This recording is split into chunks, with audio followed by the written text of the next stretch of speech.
Hello, hello, hello, hello, hello. I am welcoming you all to Untethered Fridays, where we talk about whatever I want to talk about. So I was just thinking, something that came up. It's always something that is happening in my life, because why wouldn't it be? I just had this, I needed some information about some money that was either coming to me or not, and I was unsure of what had been decided, and I was very uncomfortable about asking, like feeling like I should know. Well, the situation is that, like, how can I put this without being specific?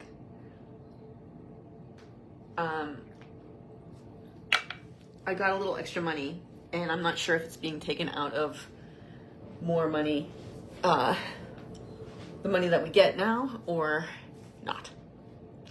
And that wasn't something that was clarified in the discussions that I had. So I had to ask, because quite honestly, I'm throwing a wedding at the end of the month. And I had Christmas, and like when you have the opportunity to buy yourself some underwear without holes, without other than the three main holes in the underwear, no other holes, you know what I mean? Like some bras that aren't stretched out, some pajamas that you don't have any other pajamas, but the stuff you've been wearing is like 3 sizes, like sweatpants that are 3 sizes too long, and then like the tops all have holes in them, and you know what I mean? Like I had a lot of stuff, like my shoes were worn out, like there was a lot of stuff that I finally had the ability to get. And I mean, let's be honest, like what did I buy for myself that wasn't necessary? Or somewhat necessary? I mean, essential oils, right? But I kind of consider those necessities. Yeah, there's not a lot that I bought that I can think of that was like frivolous and fun. Other than, no, well, it's not, I mean, this isn't even frivolous and fun, but I went and I bought my Tiffany's ring for my wedding. So anyway, point is, I'd like some money. But I'm not sure if I had it coming or not. These poor flowers. Yeah, it's too bad. Hopefully I planted my flowers in a bigger pot I'm hoping they get over their shock. We'll see. So, I've got the TENS electrodes, that one of the people in the community, Chong, gave me this machine that sends electrical pulses to your muscles, so it's kind of like working out, just sitting here. So that's the beeping you hear, and that is why my legs are doing this. I got them on my calves right now, to my ankles a little bit earlier. Anyway, what am I gonna say? What was I saying? Yeah, I feel like everything I bought was a necessity. Like, I'm going through in my head, I could look it up on, yeah, I mean, like, or very important. There's nothing frivolous. But,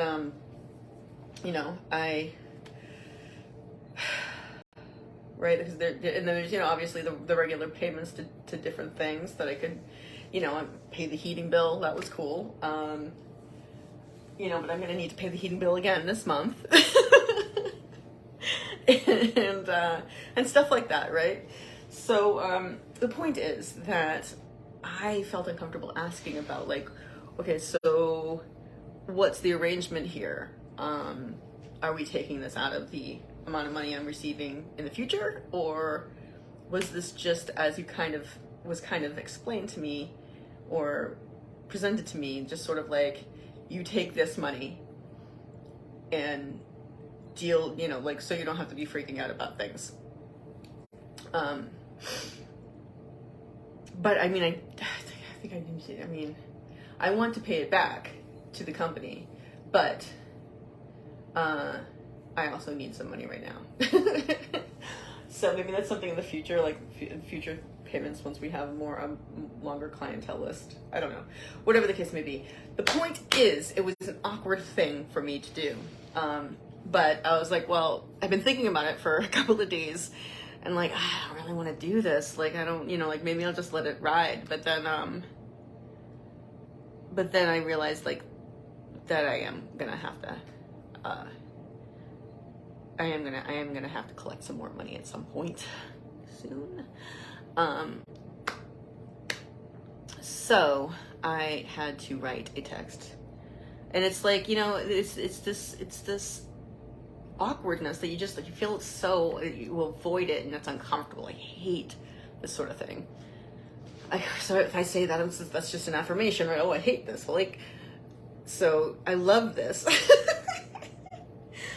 And I do find it challenging to do it. So I come up to it, I'm getting nervous, I'm like, ugh, feeling sick about it, whatever. But then once I decided, you know what, I gotta do this, and I kind of look at it from the other end. Like, it wasn't made clear to me what we were doing, and or at least, yeah, it wasn't really made clear. And it's reasonable for me to ask that question.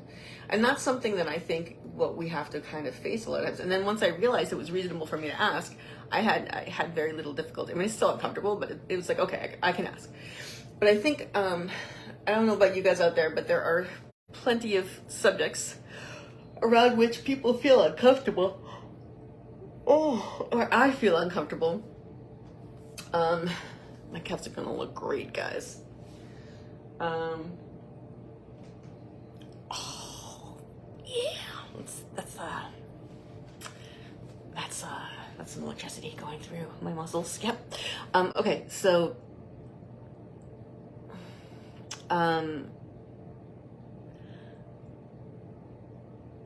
I think that regardless of what the uncomfortable subject is, if there's a question you have to ask or a conversation you have to have, it's useful to look at it from a different point of view.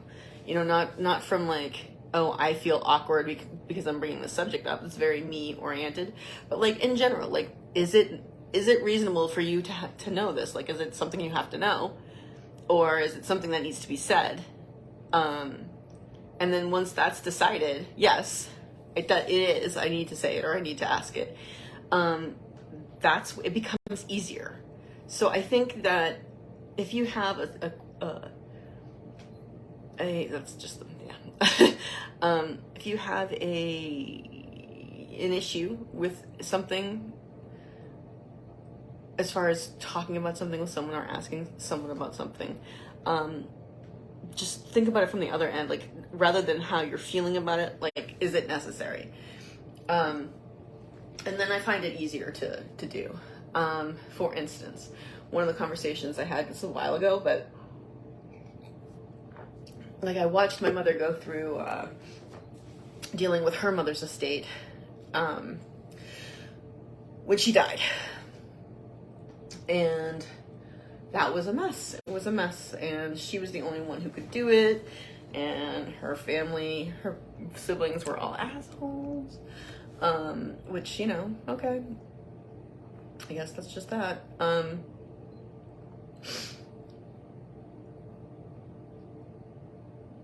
But sorry, there's 300 thoughts entering my brain at once. But I really don't want that for me. I really do, because it's gonna be left to me. Like, my sisters disappeared, and my brothers doesn't just. I mean, the only person who's gonna help me is my sister-in-law, who's awesome, and I love her. But my brother's not gonna step up unless he's pushed to. And yeah, I don't want to have to be the one to deal with it.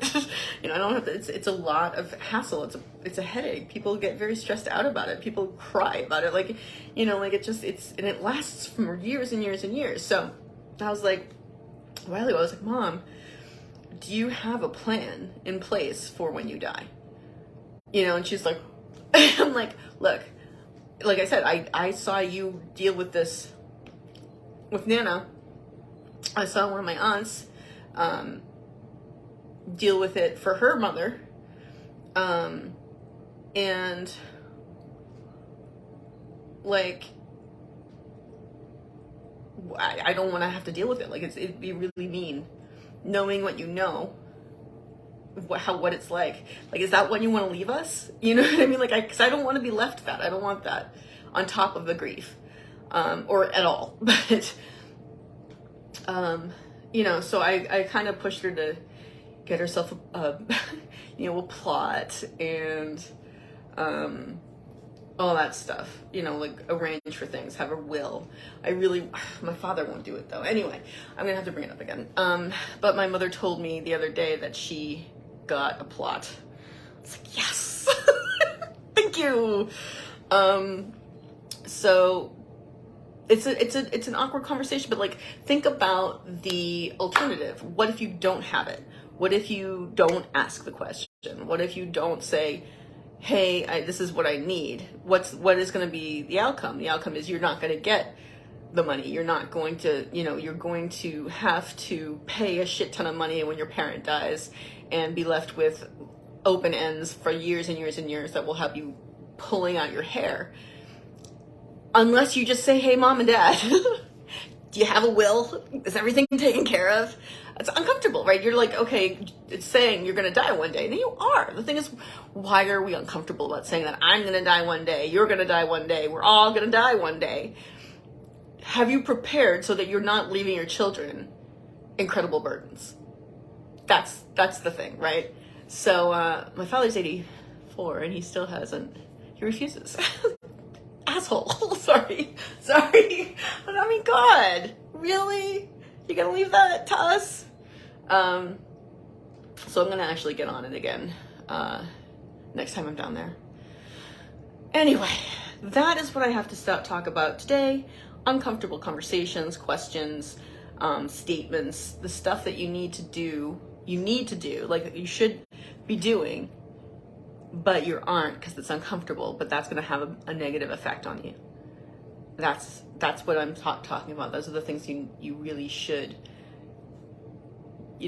swallow the discomfort and realize that, you have every right to ask this question. You have every right, it's like you should know these things. You should ask this question. You should know the answer to this question. And there's no reason for you to know it already if you don't have the knowledge, or, you have a right to say to a parent, like, look, I don't want to be screwed over when you die. You know what I mean? Like, don't screw me over, please. So it's these uncomfortable conversations that we're taught not to. They're taboo and we're taught not to discuss.